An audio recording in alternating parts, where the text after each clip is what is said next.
தேவனே அவளை கைவிட்டார். இஸ்ரவேலை கொள்ளைக்காரருக்கு ஒப்பு கொடுத்தது யார்? இந்த தீங்குக்கும் தீமைக்கும் ஒப்பு கொடுத்தது யார்? அவள் பாவம் செய்து விரோதித்த கர்த்தர் தானே. அவரை வழிகளில் அவர்கள் நடக்க மனதில்லை, வேதத்துக்கு செவி கொடுக்கலை, ஆண்டுடைய வல்லமையை அவங்க புரிந்து கொள்ளலை, அவருடைய சிக்ஷையை அவர்கள் உணரவில்லை. அவர் ஆண்டவர்கள் சில நேரங்களில் அவர்களை அது அந்த அக்கினினாலே சில தண்டனைகளை கொடுத்தார்.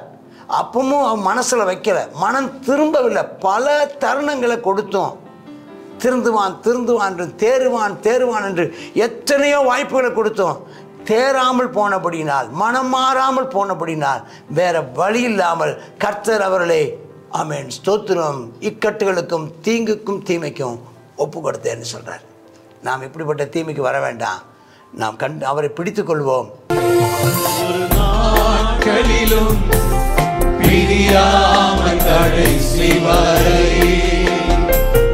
ஒரு நிமிடமும் கிருபையால் நடத்திடுவார். ஒவ்வொரு நாட்களிலும் பிரியாமல் கடைசி வரை. ஒவ்வொரு நிமிடமும் கிருபையால் நடத்திடுவார். நான் உம்மை நேசிக்கிறேன், எந்த உயிரை பார்க்கிலும். நான் உம்மை நேசிக்கிறேன், எந்த உயிரை பார்க்கிலும். ஆராதிப்பேன் உம்மை நான் உண்மை மனதுடன். ஆராதிப்பேன் உம்மை நான் உண்மை மனதுடன். கர்த்தருடைய பரிசுத்த நாமத்திற்கு மகிமை உண்டாவதாக. ஆண்டவராகிய இயேசுவின் நாமத்தில் வாருங்கள். கற்றதும் பெற்றதும் விஷயத்தை நாம் பார்ப்போம். இன்றைக்கு ஏசாயா 42. இந்த காலகட்டத்தில் இஸ்ரவேல் ஜனங்களுக்குள்ள அதிகமான விக்கிரக ஆராதனை. அந்த விக்கிரக ஆராதனை நிமித்தம் கர்த்தர் அவள் மேல் மிகவும் கோபம் கொண்டு அவளை சிதறடித்தார். வடக்கு ராஜ்யத்தை சிதறடித்தார், தெற்கு ராஜ்யத்தை சிறைப்பட்டு போக பண்ணுகிறார். அவள் மேல் நியாய தீர்ப்பிலே வரவழைத்தார். இப்போ மீட்டுக் கொள்கிற காலத்தை பற்றி தீர்க்கதரிசனமாக சொல்லுகிறார். அவருடைய எதிர்காலம் கர்த்தரால் ஆசீர்வதிக்கப்படும் என்பதையும், எதிர்காலத்தில் தேவன் உருவாக்கப்பட போகிற திருச்சபையும் மனதில் வைத்து சொல்லப்படுகிற ஒன்றை நாம் பார்க்கிறோம். இதோ நான் ஆதரிக்கிறேன் தாசன், நான் தெரிந்து கொண்டவரும் என் ஆத்மாவுக்கு பிரியமானவரும் இவரே. என் ஆவியை அவர் மேல் அமர பண்ணேன், அவர் புறஜாதிகளுக்கு நியாயத்தை வெளிப்படுத்துவார். இது யாரை பற்றி சொல்லப்படுகிறது? மேசியா இயேசு கிறிஸ்துவை பற்றி சொல்லப்படுது. அவர் யாரா? தேவனால் ஆதரிக்கப்படுகிறவர், தேவனாலே தெரிந்து கொள்ளப்பட்டவர், தேவனுக்கு பிரியமானவர், பரிசுத்த ஆவியானவரால் அமர பண்ணவர். அவர் புறஜாதிகளுக்கு நியாயத்தை வெளிப்படுத்துகிறார். அவர் கூக்குலிட மாட்டாரா? சத்தத்தை உயர்த்த மாட்டாரா? வீதியில் கேட்க பண்ண மாட்டாரா? அவர் பாடுபடும்போது. அதே சமயம் அவருடையதான சுவாவம் எப்படின்னா, நெறிந்த நாளில் லேசம் முறிஞ்சு போன குறையும் உடைச்சி தூர போடாமல், ஒரு மினுக்குன்னு மங்கியதை தெரிய ஃபூனு அணைத்து போடாமல் அந்த காப்பாற்ற விரும்புகிறார். நெறிந்த நாளை மறுபடியும் பயன்படுத்த விரும்புகிறார். இங்கே நாடுங்கிறது ஒரு மியூசிக் இன்ஸ்ட்ருமெண்ட்டை சொல்கிறார்.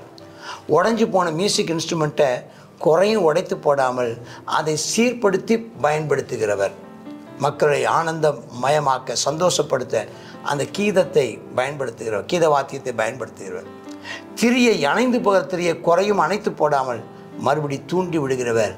ஆமென். நம்முடைய தேவன் நியாயத்தை பூமியில் நிலைப்படுத்துவார். ஆமென், ஸ்தோத்திரம். அவர் அதற்காக வந்தார்.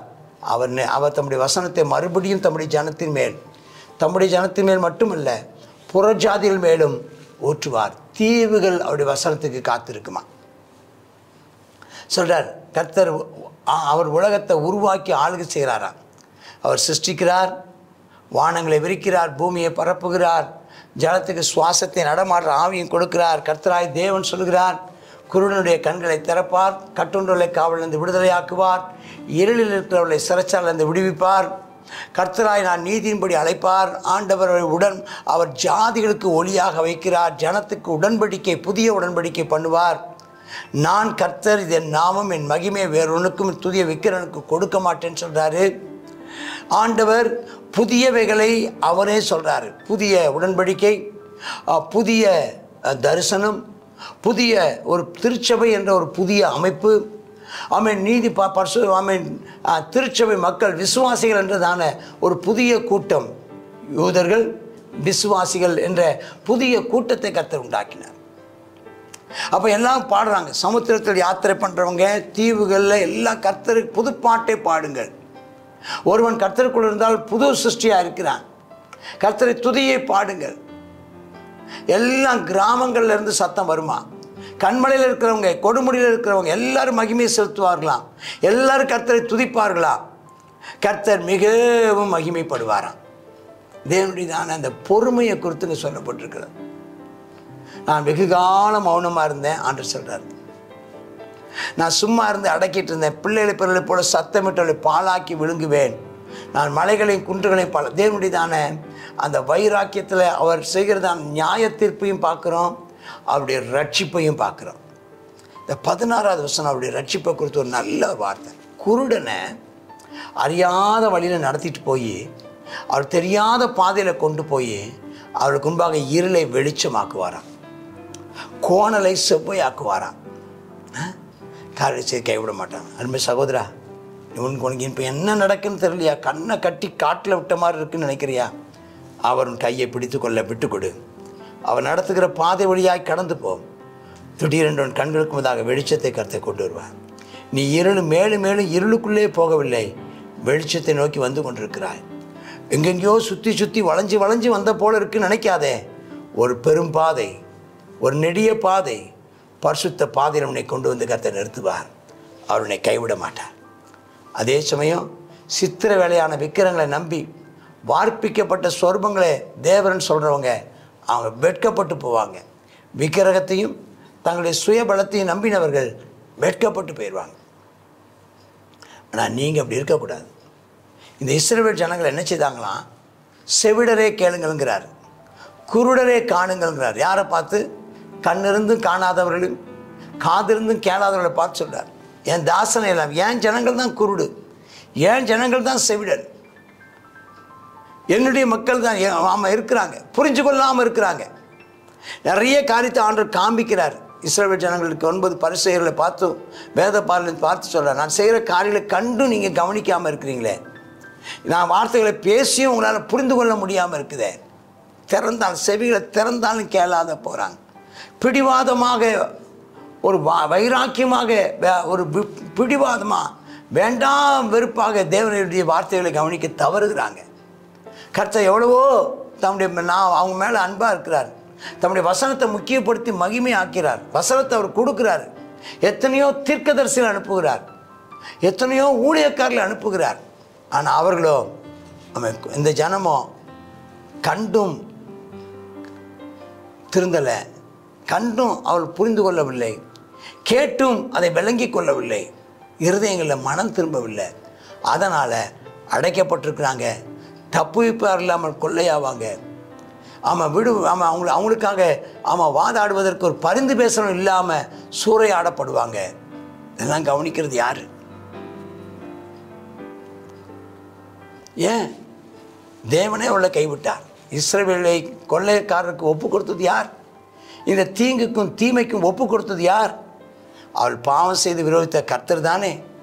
அவரை வழிகளில் அவர்கள் நடக்க மனதில்லை, வேதத்துக்கு செவி கொடுக்கலை, ஆண்டுடைய வல்லமையை அவங்க புரிந்து கொள்ளலை, அவருடைய சிக்ஷையை அவர்கள் உணரவில்லை. அவர் ஆண்டவர்கள் சில நேரங்களில் அவர்களை அது அந்த அக்னினாலே சில தண்டனைகளை கொடுத்தார்.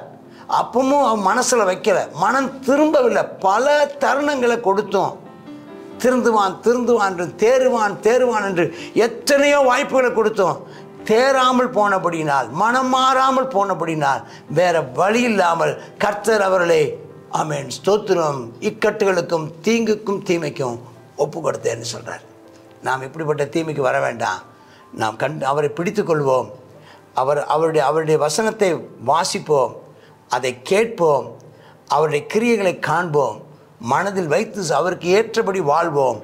கர்த்தர் நம்மை ஆசீர்வதிப்பாராக. ஆமேன், ஆமேன். God bless you. ஏசாயா 42வது அதிகாரத்தில் கர்த்தர் யார் அப்படிங்கிறத நம்ம இதில் பார்க்குறோம். அவர் என்ன செய்ய மாட்டார்? நெறிந்த நாணலை முறிக்காதவர், மங்கி எறிகிற திரியை அவர் அணைக்காத தேவன் அப்படின்னு சொல்லுகிறார். அது மாத்திரம் இல்லை, அவருக்கு சொல்லப்பட்டிருக்கு, வானங்களை சிருஷ்டித்து அதை விரித்து பூமி அதை என்ன செய்கிறாரா, அதில் உற்பத்தி ஆகிற எல்லாத்தையும் அதில் இருந்து என்ன செய்கிறாராம்? பரப்பி அதில் இருக்கிறவர்களுக்கு சுவாசத்தையும் அதில் நடமாடுகிறவர்களுக்கு ஆவியையும் கொடுக்கிற தேவன் நம்முடைய தேவன். அப்போ எப்படிப்பட்டவன்னு சொல்லி பாருங்களேன். அவ்வளோ வல்லமையுள்ள பெரிய தேவனை நம்ம ஆராதிக்கிறோம். அது மாத்திரம் இல்லை, நம்ம ஒருவர் அறியாது இருந்தாங்க கூட அந்த குருடரை என்ன செய்கிறாரா, அவர் அறியாத பாதையில் நடத்தி அவர்கள் தெரியாத வழியில் அவர்களை என்ன செய்ய கொண்டு வந்து அவர்களுக்கு முன்பதாக இருளை வெளிச்சமாக்குகிற கர்த்தர்ன்னு சொல்லிப்பாங்க. மிகவும் நல்ல தேவன். அவரை தடவியாகிலும் கண்டுபிடிக்கத்தக்கதாக அவர் யாருக்கும் அவர் என்ன தூரமானவர் அல்ல அப்படின்னு சொல்லி பார்க்குறோம். அப்படிப்பட்டதான அருமையான தேவனை நம்முடைய தேவனாய் கொண்டிருக்கிறோம். அவருக்கு நன்றி செலுத்துவோமா? அப்பா உமக்கு நன்றி ஆண்டவரே. நீர் கர்த்தாவே நெறிந்து போயிருக்கிற நாணலை முறிக்காமல் அதை சரிப்படுத்துகிற தேவன் அப்பா. மங்கி எறிகிற திரியை அப்பா அது நன்றாக எரியத்தக்கதாக அதை தூண்டி விடுகிற தேவன் நீர் ஆண்டவரே. கர்த்தாவே வானங்களை பரப்பினவர் அப்பா, பூமியை அஸ்திபாரப்படுத்தினவர் அப்பா, அதில் குடியிருக்கிறவர்களுக்கு சுவாசத்தையும் ஆண்டவரே அப்பா ஸ்தோத்திரம் ஆண்டவரே, ஆவியையும் கொடுக்கிற தேவன் ஆண்டவரே. அப்பா இந்த நாளும் உடைய நியாயத்தை ஜனங்கள் அறியாது இருக்கிறார்கள் அப்பா. தேவனே ஸ்தோத்திரம். நாங்களும் கர்த்தாவே அப்பா அறிந்து கொள்ளவும், தேவனே நீர் எங்களை தெரிந்து கொள்ளவும் எங்களுக்கு ஒரு ஸ்லாக்கியத்தை நீர் கொடுத்திருக்கிறபடியால் உமக்கு நன்றி செலுத்துகிறோம் அப்பா.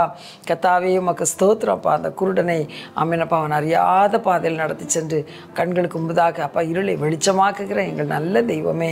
கர்த்தாவே ஒருவரும் கர்த்தாவே கெட்டுப்போக சித்தமில்லாத இருக்கிற தேவன்.